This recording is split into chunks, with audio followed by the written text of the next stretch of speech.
Welcome to the ultimate destination for all things entertainment.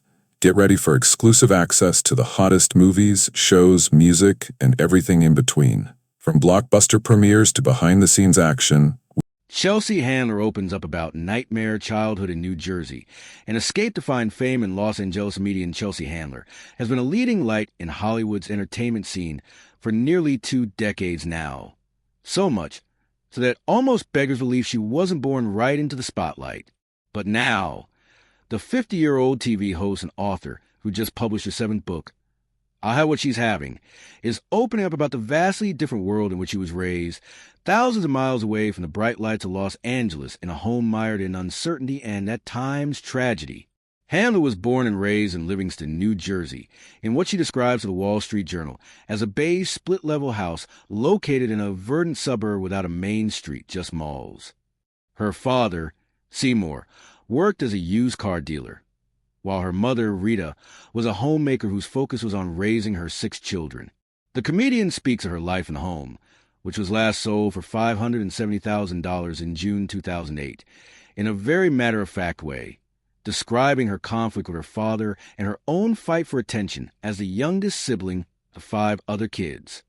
As the youngest, I was ticked off that I wasn't getting enough attention.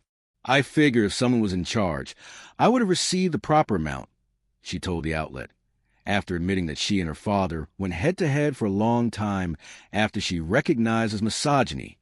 Although Handler describes her mother as being demure, soft-spoken, wonderful, and very loving, she admits there was no structure at home, recalling the chaos that would unfold in her driveway as a result of her father's job, noting that their house was regularly surrounded by up to a dozen used cars. During the summers, the family would head to their property on Martha's Vineyard, which Handler's father purchased in 1975, the same year that she was born, even though they had little money at the time. Still, Handler lusted after something more, a feeling that only appeared to grow after her brother Chet tragically died at the age of 21 during a hiking trip in Jackson Hole, WY. Chet, who was 21, fell off a cliff. His death was devastating, Handler recalls. 1 year after her brother's passing, the family visited Los Angeles, where Handler says she quickly knew she belonged.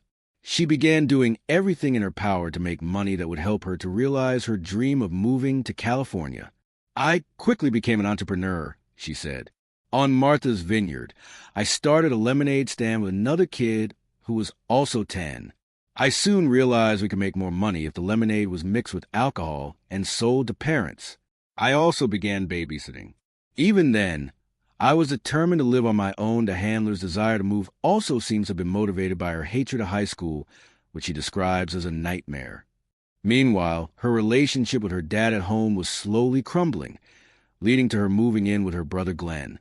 Eventually, at the age of 19, she told her parents that she was ready to move to the West Coast, a journey she made in her car in 1994, before moving in with her aunt and uncle in their tiny property, which they share with 9 children, for dogs, and even, on occasion, a bat, though she admits she had to work her off to realize her dream of fame and fortune.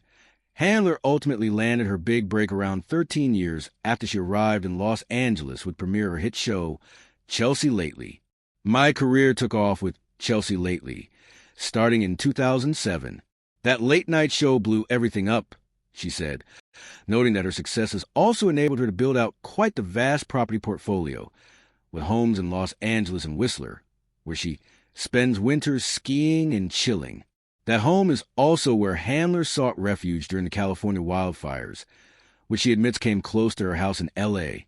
She describes the home as a 2-story wood-paneled library, joking that she has just 1 guest bedroom with 4 queen-size, custom-made bunk beds, in a bid to deter any guests from staying too long.